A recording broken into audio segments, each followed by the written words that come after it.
spokesperson for former Water Resources, Works and Housing Minister Collins Dauda says the monies expended on the Saglemi housing project during his time at the ministry were disbursed directly from the Finance Ministry. Now, Mr. Dauda has been charged with causing financial loss to the state in the Saglemi housing project. The erstwhile minister, who supervised the initiative at the time it was approved by Parliament, has also been charged with intentionally misapplying public property.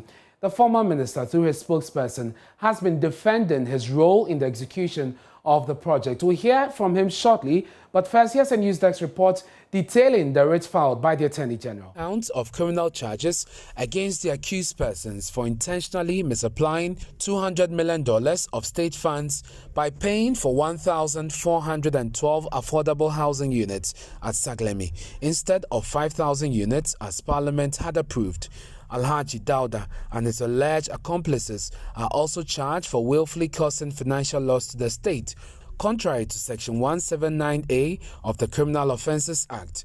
The other accused are Alhaji Dauda's successor at the Housing Ministry from April 2015 to 2017, Ajman Mensah, the Chief Director at the Ministry from 2009 to 2017, Alhaji Saglemi Yakubu, the Executive Chairman of Constructora OAS, the Brazilian company which constructed the affordable housing project, Andrew Clocanas, and Director of RMS, the Engineering, Procurement and Construction Consultancy subcontractor Novi Tete Angelo.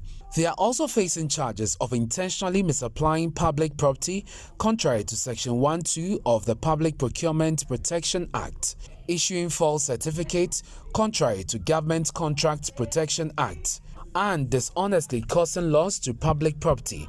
In its document, government alleged that although $196.43 million had been spent on the Saglemi affordable housing project, the contractor, having been paid $179.9 million, investigations carried out revealed that the cost of the works executed on site, including consultancy services, was about $64.98 million, with only 651.75 acres of land used out of the 2,172 acres available for the project.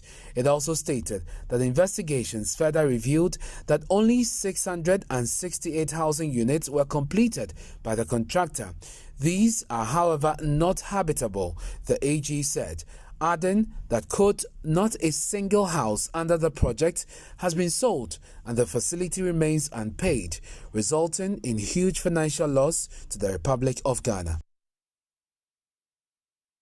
Reacting to the accusations, Collins Dauda's spokesperson Eric Opoku explained that the money Mr. Dauda is alleged to have misapplied was not given directly to him to spend, but was rather disbursed by the Ministry of Finance.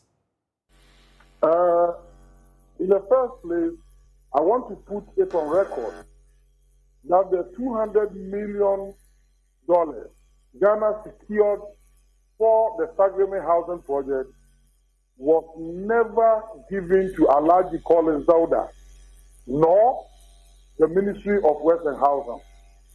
The entire facility was at the Ministry of Finance. And the Ministry of Works and Housing, under the supervision of Alhaji Collins Dauda, was to supervise the project implementation.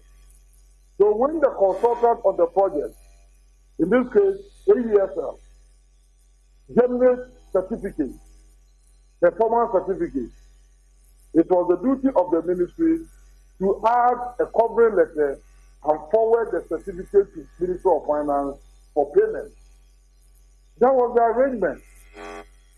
So Collins Dauda was not directly responsible for the disbursement of the funds. But before the minister would issue a certificate, he must have, or the ministry must have done their checks to establish that the work that has been done merits a certificate, which would then warrant a cover letter from him under his hand recommending payment. Perfectly. I agree with you perfectly. But you must also understand that in respect of the same facility, Collins Dauda supervised the construction for a period, left the ministry. Another minister, Honorable Ajman Mensah, took over. He continued with the project. And then in 2017, the new government, NDP government, came to power and Honorable Atatia also continued. It must be indicated that during the time of Honorable Atatia, a certificate was annexed. So if it is about the recommendation, then all the three ministers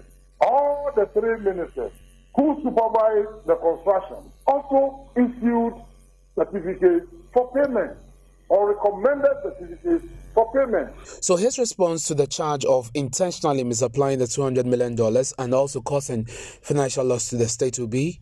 That it is never true. Even during Collins Dauda's time, to be honest with you, Collins Dauda left the ministry somewhere in April 2015. When you look at the payments that were made, at the time Collins Dauda was living, almost 90 million of the total sum had been disbursed. 90 million. And in the contract, it is provided that the contractor should be given a mobilization of 40% of the contract sum, which is $80 million. And so it means that at the time Collins Dauda was living, just the mobilization had been paid. And so how would you say that Collins Dauda intentionally misapplied 200 million? It's neither here nor there. Now, Mr. Opoku has also been explaining why the $200 million delivered only 1,421 housing units instead of the 5,000 that had been budgeted for. The explanation is simple. The $200 million was meant for the construction of 5,000 housing units. Only the housing units. But you understand that when you put up those structures, the place cannot be habitable. Government was to provide all the other facilities, roads, drainage, sewage, electricity, and all the other facilities that will make the place habitable. But that fund from government did not come. And so the ministry decided to use the 200 million to provide those facilities in addition to the buildings that they are to provide.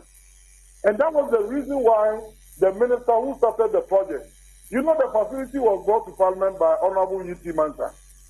Honorable U.T. Mensah testified that the project was going to be implemented in phases. So they will, at the end of the period, provide the 5,000 housing units, but in phases. Honorable Collins Dauda came to that office and said, instead of 4 phases, can we do it 3 phases? And the first phase is what is being implemented now. That is the first phase. And in fact, when you read the 2018 budget submitted to Parliament by the government of the NPP, page 99, it is stated that 75% of the first phase of the Saglemi project is complete. So why is it that today, after indicating to the whole country that the first phase, 75 of it, is complete, now you are saying that no, the entire project was 5,000 and Collins Dauda unilaterally reduced it to 1,502. That is not the case.